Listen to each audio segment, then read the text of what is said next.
E o que é mais interessante é assim, é como é comum, depois de eu ter conhecido essas situações, como é comum, né, as pessoas terem um vínculo formal, terem um emprego e também fazer uma outra coisa como um jeito de complementar o salário, né? Eu trabalhei na Secretaria de Saúde muito tempo e eu me lembro como tinha vários colegas, funcionários públicos também que trabalhavam comigo na mesma repartição e que assim, vendiam coisas, não é? Vendia Avon, Natura, coxinha, meia, ou seja, eram funcionários públicos como eu, mas essa outra atividade fazia parte, né? Eu nunca tinha pensado nessa forma de as pessoas complementarem salário. O que é mais interessante é que muitas vezes aquilo que parece que é o bico é na verdade a fonte de rendimento maior, né?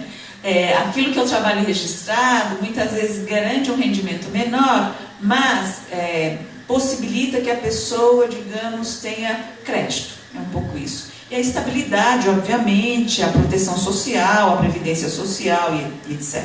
Então, esta relação entre formal e informal, ela de fato é bastante complexa, né?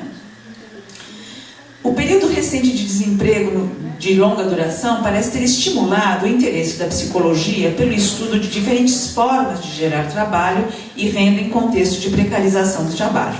O resultado disso é um esforço de teorização sobre o trabalho que destaca a sua dimensão psicossocial e a sua relevância, o que mostra a realidade de trabalho muito mais complexa e preocupante, pois é uma face de nossa realidade que denuncia as injustiças e as desigualdades na sociedade brasileira. Ilustram esta orientação os estudos de Peter Spink, que analisam os processos cotidianos que organizam o trabalho. Na abordagem do autor, organização, ele estuda psicologia organizacional, organização é concebida como fruto da interação simbólica dinamizada pelas pessoas. Tal perspectiva potencializa o olhar lançado para os processos que organizam qualquer trabalho, incluindo aquilo que o professor Peter Spink denomina de nanoeconomia, o qual existe macroeconomia, microeconomia, e ele fala de uma nanoeconomia, não é? Que é mais pequenininha, a qual congrega aquelas atividades cotidianas que visam auferir algum recurso para sobreviver e que dão corpo à economia popular e que escapam às relações de trabalho reconhecidas e reguladas pelo Estado. Podemos incluir aqui as iniciativas das pessoas para criar trabalho, como os que eu exemplifiquei acima. Importante referir que o trabalho é realizado em diversos contextos organizativos, caracterizando-se por ser complexo e estruturado, e ainda por exigir de seus agentes agilidade, capacidade de adaptação e inventividade, como eu pude ver no trabalho da Feira Livre, né? A Feira Livre, ela não é um trabalho informal, né? O feirante, ele é, perante o Estado, a Prefeitura, um microempresário, então ele tem que pagar impostos, recolhe previdência social. Só que em torno dessa atividade formal, existem muitas atividades informais, né?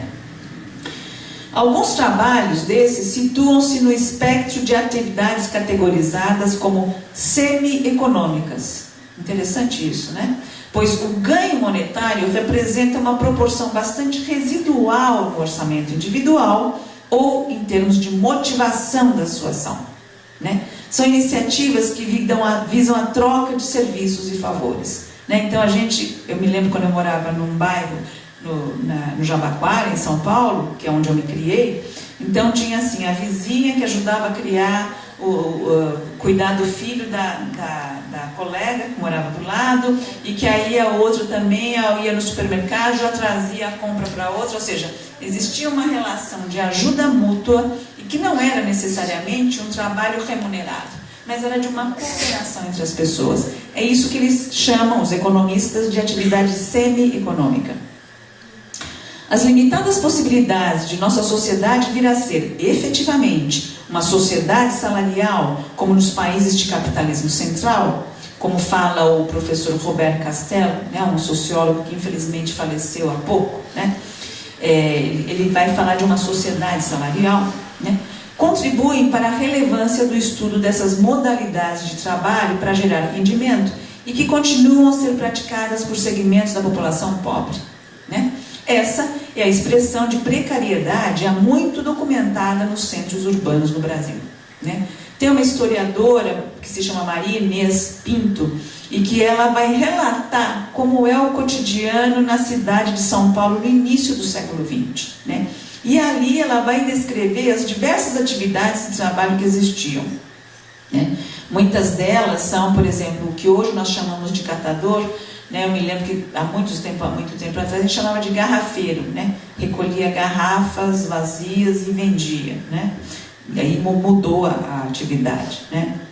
Esses eram trabalhos espontâneos, informais, ocasionais e eram inventados pelos pobres que não tinham emprego fixo. Dentre eles, a autora lista os vendedores ambulantes, como o peixeiro, o verdureiro, o queijeiro, né, o garrafeiro, etc. Tá? Nesse mesmo período, no começo do século XX, tem um escritor que se chama João do Rio, e é João do Rio porque ele era carioca, um cronista muito interessante. Quem tiver a oportunidade, tem um livro dele que é lindo de ler, que são crônicas sobre o Rio de Janeiro, que se chama A Alma Encantadora das Ruas, né?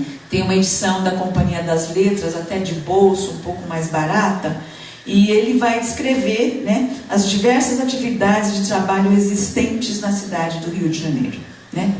Atualmente, observa-se a preocupação nos países de capitalismo central com o processo de precarização dos trabalhadores assalariados, né? A gente tem ouvido muito falar de informalização e precarização dos trabalhadores assalariados, né?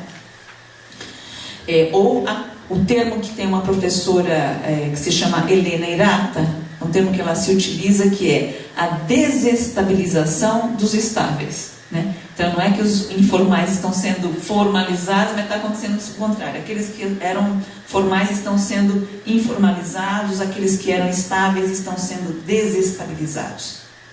Esse fenômeno dá-se numa era identificada como de mundialização inédita do capital, apoiada num projeto político e econômico de cunho neoliberal e que se concretizou essencialmente através de uma reestruturação intensa e longa da produção e do trabalho.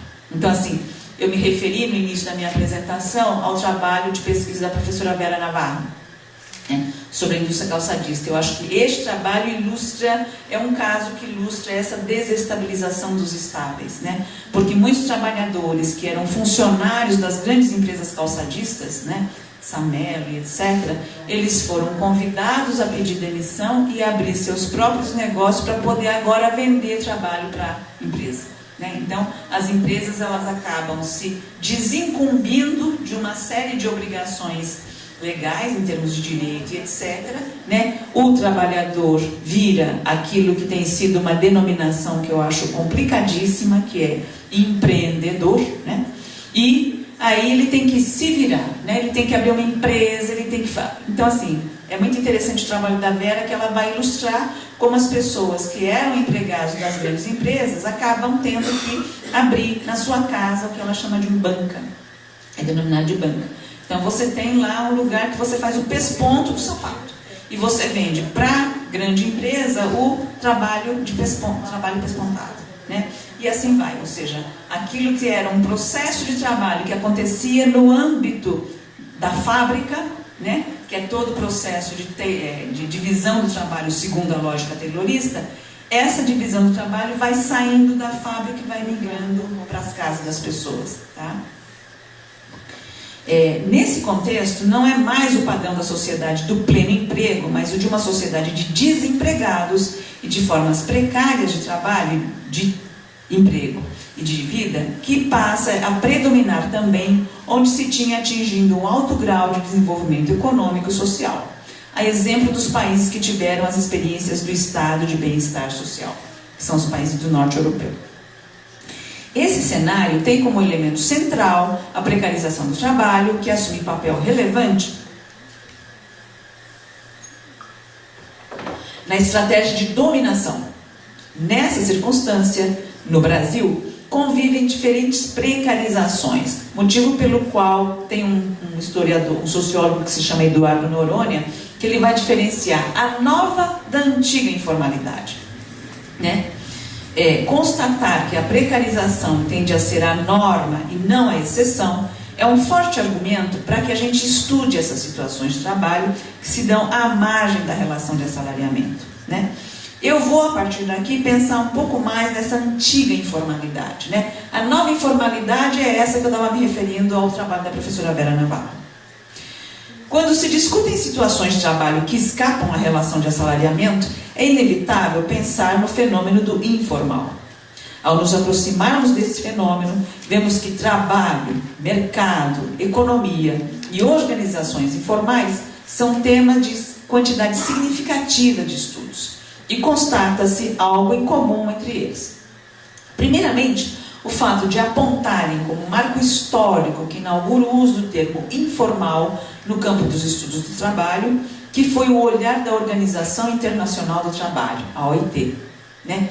A OIT cunhou este termo para se referir à realidade de trabalho no Quênia, na década de 70, que é a África, né? Em segundo lugar, o fato de o termo informalidade se constituir em um dos mais polêmicos da literatura de economia e sociologia do trabalho. Eduardo Noronha alerta para os possíveis limites do uso generalizado e indiferenciado da expressão trabalho informal, como se esses trabalhos fossem homogêneos. Então, assim, a primeira coisa é pensar, quando a gente fala de trabalho informal, a grande heterogeneidade de situações que existem, né? Conforme fala o Eduardo Noronha, ele diz o seguinte: esse termo é por demais polissêmico, ou seja, tem muitos sentidos, né? Para ser utilizado sem outros adjetivos. As ambiguidades do conceito aparecem desde a sua origem, a qual não é estritamente acadêmica, mas é institucional, ou seja, da OIT, né? O termo foi cunhado para retratar uma sociedade que não era tipicamente urbana e nem industrial, né? A despeito disso, o termo tem sido usado para descrever uma ampla gama de situações urbanas e industriais, bem como para classificá-las e mensurá-las por meio de metodologias essas mais diversificadas, né? Já é difícil mensurar o que é desemprego, né? Imagina o que é mensurar o que é trabalho informal, né? Daí as diversas estatísticas tão díspares como aquela que nos oferece a Fernanda e aquela que eu trouxe para vocês. Tem um trabalho de uma socióloga lá em São Paulo, que ela fez um estudo sobre desemprego. E ela dedica 2 capítulos enormes da dissertação dela só para discutir como são construídas essas estatísticas sobre desemprego, né? E se a gente for pensar, parece que desemprego é mais fácil de definir, né, e aí medir, do que trabalho informal, né? É importante reconhecer a pluralidade de significados aos quais se alude quando se adjetiva um trabalho de informal. A ele associa-se, além da desproteção social, a precarização, o trabalho de subsistência, o subemprego, a ilegalidade, o trabalho criminoso, a atividade fraudulenta, a atividade subterrânea, né? Então, olha a multiplicidade de significados que pode ter trabalho informal e designar, né? A polêmica sobre o formal e informal suscita pontos de vista como o de uma pesquisadora que está preocupada com o trabalho e com a economia nos países africanos. Eu acho que a gente aqui no Brasil tem que se aproximar muito, né, de estudos, né, de trabalhos, de estudos sobre a África, né, sobre trabalho na África, porque tem muitas semelhanças mesmo. Obviamente com a América Latina, que eu acho que isso a gente já caminhou um tanto, mas com a África existe muita similaridade, né? Eu tive a oportunidade de visitar 2 países africanos em função de uma pesquisa que eu desenvolvi, que é sobre a Feira Livre, e que depois nós fizemos um trabalho de investigação conjunta com Guiné-Bissau e com Cabo Verde, né, que são ex-colônias portuguesas também, né? E é incrível como uma série de situações de trabalho a gente vai encontrar muito mais aproximação, né, para estudar, né, em termos de valores, de forma de organizar e etc., com a África do que com o Norte, com a Europa, com os Estados Unidos, que é normalmente, que acabam sendo muitas vezes referências para nós, né, da academia. E eu acho que até estou falando isso para nós mesmos aqui, né, na necessidade da gente se aproximar, digamos, de outras realidades de trabalho, de países do Sul, que a gente tem pouco contato, né. Depois que eu fui para lá, eu visitei principalmente a Guiné-Bissau, que é um país assim, que me impressionou muito, que tem um mercado enorme, que se chama mercado de Bandim. E é um mercado que, como disse minha amiga cabo-verdiana, a gente não sabe onde começa o mercado, onde começa a cidade, onde termina a cidade, onde começa o mercado. Porque a cidade é o mercado, né? E o mercado, assim, muito parecido, uma mistura dos mercados que nós temos nas nossas cidades, não é? E com as feiras livres, né? E o que é muito interessante é que esses lugares de trabalho são lugares onde absolutamente, acho que esta questão do formal e do informal, ela não se põe ali, na verdade, acho que se a gente for olhar a partir de alguns crivos em termos de definição, é trabalho informal, né? E existe uma outra questão que eu acho que é muito presente, pelo menos naquilo que eu pude ver no estudo da Feira Livre, e me aproximando de outras situações de trabalho de mercado, que é você não ter uma divisão, como a gente tem no trabalho industrial, né? E no trabalho nas grandes tecnoburocracias, que é uma divisão entre trabalho e vida, né? Quer dizer, aqui numa fábrica tem até um filme que foi veiculado, não sei se vocês tiveram condição de assistir, que é sobre um casal de operários, e é um caso real, que trabalhavam numa indústria metalúrgica no ABC Paulista e que foi processado porque eles se beijaram no trabalho, né? Então, até o nome do filme é o número do processo, não vou me lembrar. Beijo 2, 3, 4. Beijo alguma coisa, não é isso? Então, como? Beijo 2, 3, 4, 5, é o número do processo. Tá. O beijo é o nome, faz parte do nome do filme, que mostra que, na verdade, trabalho exige uma disciplina que impede que outras formas de sociabilidade sejam ali presentes, né? No caso da feira, por exemplo, essa questão ela não se coloca, né? No caso do mercado, também não, né? Nesse trabalho que eu pude conhecer lá na Guiné-Bissau, a religião muçulmana ela é muito presente lá, né? Então você tem muitos trabalhadores que vão para o mercado e aí, ao mesmo tempo em que eles trabalham, eles estudam o Corão, eles rezam, tem uma biblioteca de livros muçulmanos, etc. Ou seja, essas esferas da vida que na sociedade industrial elas foram assim divididas, não é? Não pode conversar muito no trabalho, não pode brincar, não pode beijar, não pode namorar, né? Que é algo que é específico mesmo da sociedade industrial. Em outros espaços, em outras formas de trabalho, isso não acontece, né? Então, isso também requer da gente que estuda a questão do trabalho, a gente se aproximar, né, de uma outra forma de olhar as questões voltadas ao trabalho, que exige talvez um olhar muito mais próximo da antropologia, no sentido de identificar formas de cultura distintas, não é? E assim, eu fiz esse grande parênteses porque assim, alguns estudos sobre África, na verdade, fazem uma crítica contundente a esta posição da OIT de chamar aqueles trabalhos de informal, né? E aí uma dessas pesquisadoras que estuda a África, ela vai dizer o seguinte: não há uma definição conclusiva do setor informal, embora esse termo exista desde a década de 70. Inicialmente, argumentou-se que ele estava enraizado na perspectiva governamental de ordem, embora tenha sido o setor formal, com seus interesses políticos e burocracia e corrupção, que seja misterioso para as pessoas sem poder, enquanto que o setor informal é mais acessível a eles, né? Informal referia-se a não registrado, não regulado e negócios não fechados, e incluíam serviços de empresas, atividades de produção e vendedores de rua. Nessa citação que eu trago, fica claro como o ponto de vista dos trabalhadores categorizados como informais categorizados por outros como informais, não foi considerado, né? Além disso, essa autora ela inverte o papel dos sujeitos e objeto do estranhamento, né?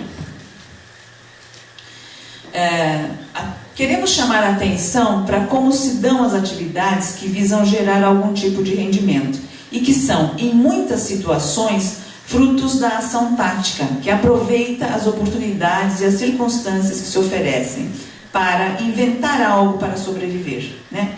Ao descrever tais atividades, busca-se contribuir para o reconhecimento de sua existência, dar-lhe relevo, com a esperança de que sejam vistas não como o outro do trabalho assalariado, o negativo do trabalho assalariado, mas como formas de trabalho que merecem ser apreendidas em sua positividade e que possam dar elementos para a montagem da proteção social que lhes falta, né? É interessante quando você conversa com algumas pessoas que estão no mercado informal e para elas o Estado não é visto como uma instância que protege e que ajuda, né? O Estado é visto como uma instância que atrapalha, que é cheio de coisa que você não entende, que eles pedem coisa que é impossível de fazer. É interessante isso, né? Não é para ajudar, é para atrapalhar, é para dificultar, e parece que aí você fica colocado mesmo. Bom, eu que não entendo. Eu que não entendo, eu não tenho competência para... né? Isso eu acho que é algo muito importante da gente, né? Colocar, né?